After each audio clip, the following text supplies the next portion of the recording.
A roda da fortuna, arquétipo, a vocação, a previsão do oráculo.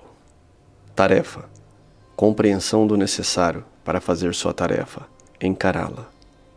Objetivo, mudança do interior para o superior, domínio da tarefa da vida, tornar-se inteiro. Risco, fatalismo, entender mal a sua tarefa. Disposição íntima, vivências e experiências que nos permitem ficar sãos, mesmo que de início não as apreciemos. Nós vamos fazer um estudo hoje sobre a carta do tarô, sobre a roda da fortuna e todos os seus arquétipos que estão dentro desta carta. Por que o tarô? Porque é uma forma da gente também compreender os símbolos dos arquétipos e como esses símbolos aparecem na nossa vida.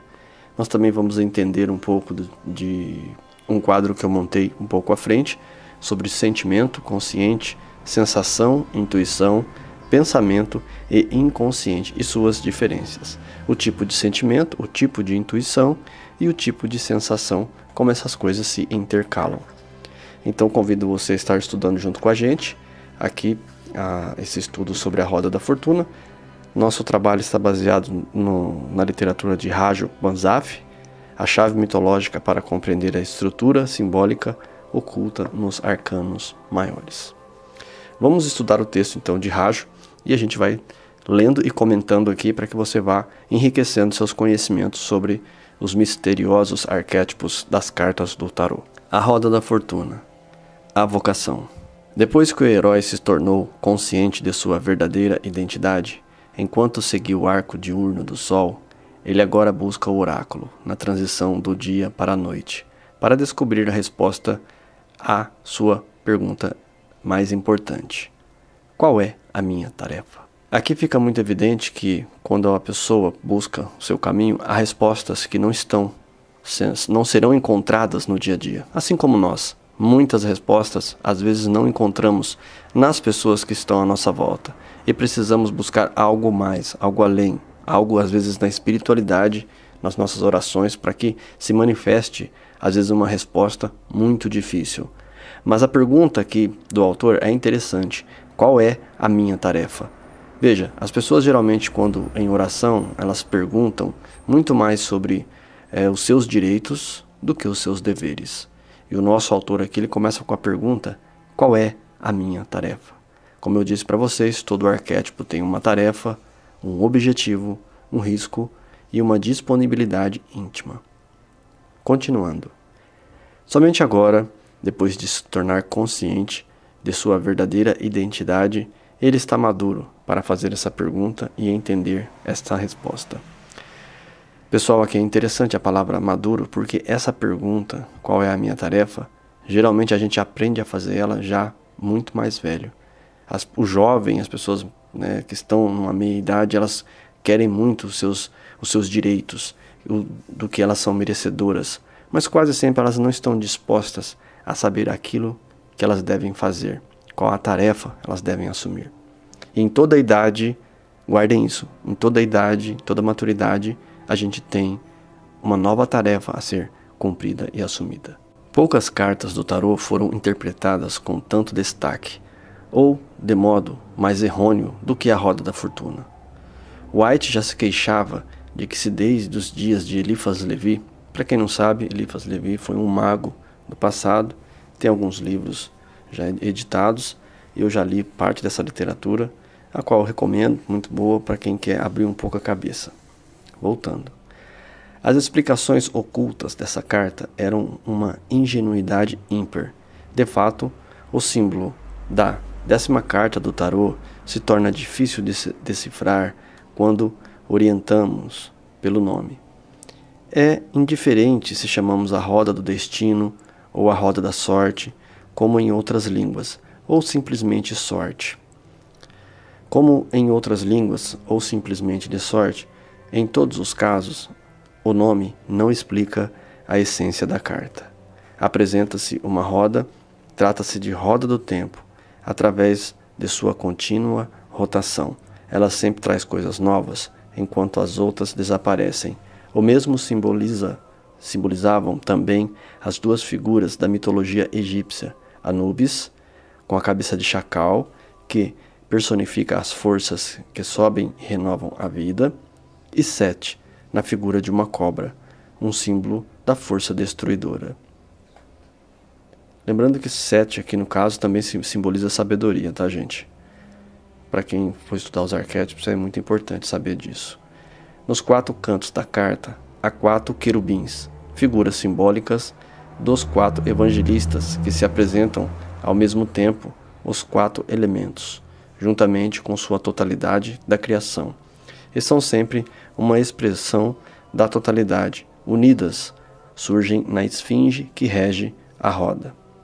Ela, um animal quadriforme, ela tem tradicionalmente o rosto de homem, asas de águia, rabo e garra de leão, e o corpo de um touro. O fato de faltarem asas na carta do tarô é um enigma, sobretudo porque elas não são nitidamente visíveis nos baralhos mais antigos. No interior da roda estão símbolos alquímicos para sal, enxofre, mercúrio e água, ao passo que no círculo exterior está a palavra Torá, e entre ela está a letra hebraica do nome Javé.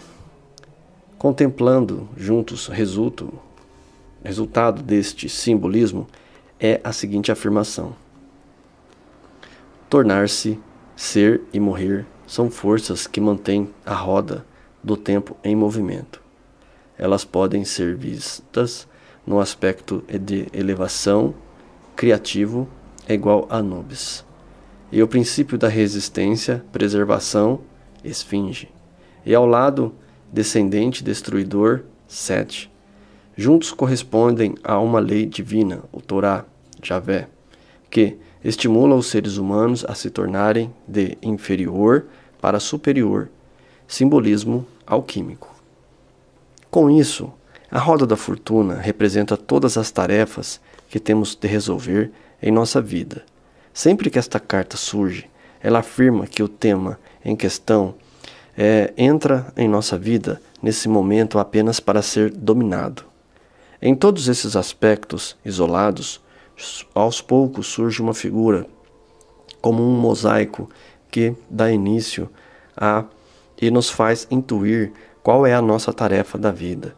Com o tempo, deixa que a percebemos cada vez com maior nitidez, ou que todavia não deve significar que possa ser denominada como um conceito ou reduzido a uma fórmula. Gratificamente, podemos descrevê-la como os oráculos sempre fizeram quando respondiam melancolicamente à pergunta do herói com relação à sua tarefa de vida. Procure o tesouro difícil de alcançar. Se quisermos entender essa resposta do ponto de vista psicológico, há uma explicação esclarecedora dada por Jung.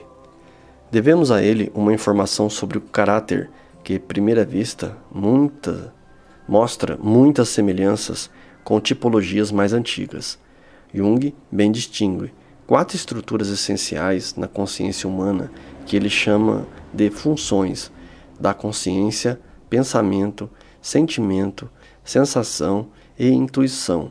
A diferença com relação aos outros modelos quaternários clássicos, como o dos 4 elementos, fogo, terra, ar e água, ou dos 4 tipos de temperamento sanguíneo, colérico, melancólico e fleumático,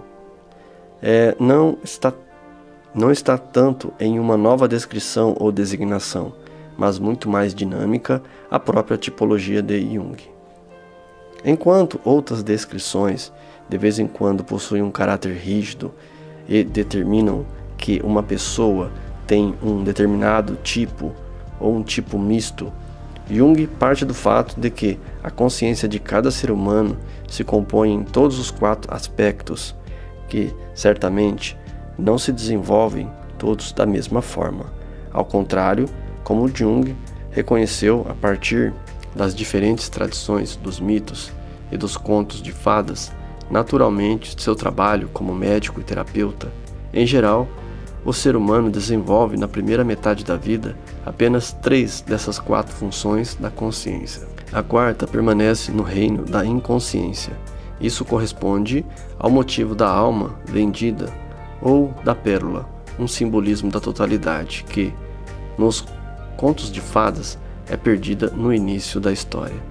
Também os pais duplos do herói, que refletem sua origem, ao mesmo tempo suas habilidades, representam a totalidade que é atribuída ao herói como um quaternário. No entanto, sabe-se que uma das pessoas é considerada madrasta e que, se consequentemente é tratada como tal forma negligente, volta-se para esse lado negligenciado, conquistá-lo, resgatá-lo das profundezas. Segundo Jung, o tema da segunda metade da vida. Ele corresponde aos termos psicológicos, ao tesouro difícil de encontrar. Como deve-se entender isso? Sabemos que desenvolvemos nossas forças à custa do nosso lado mais fraco. Quanto mais se destaca uma das 3 funções desenvolvidas da consciência, tanto mais profundamente a 4ª função é empurrada para o inconsciente, faltando, portanto, a nossa inconsciência, tornando-se fonte dos nossos erros, o que nos deixa insatisfeitos e muitas vezes nos tornam bastante infelizes. Carl Gustav Jung chamou o aspecto mais fortemente desenvolvido da consciência de função principal de um ser humano. As 2 funções seguintes, igualmente conscientes, em que o contraste com o modelo simplificado acima mencionado, em uma visão geral, são desenvolvidas em níveis variáveis. Chama-se a primeira e a segunda função auxiliar. Falando dos quaternários aqui, viu, gente? Dos 4 tipos, de pessoas. Ao passo que a parte inconsciente, o tesouro difícil de encontrar, é a função inferior, menos valorizada. Se uma pessoa, por exemplo, desenvolveu uma forte função de pensamento, então, em geral, a função é negligenciada por ela. É a do sentimento, apresentado de maneira simplificada ao modelo. Aqui então, gente, nós vamos estar aparecendo em branco e azul o modelo para que você possa compreender a visão de Jung, da qual a gente vai estar colocando aqui para vocês, tá? A partir deste momento.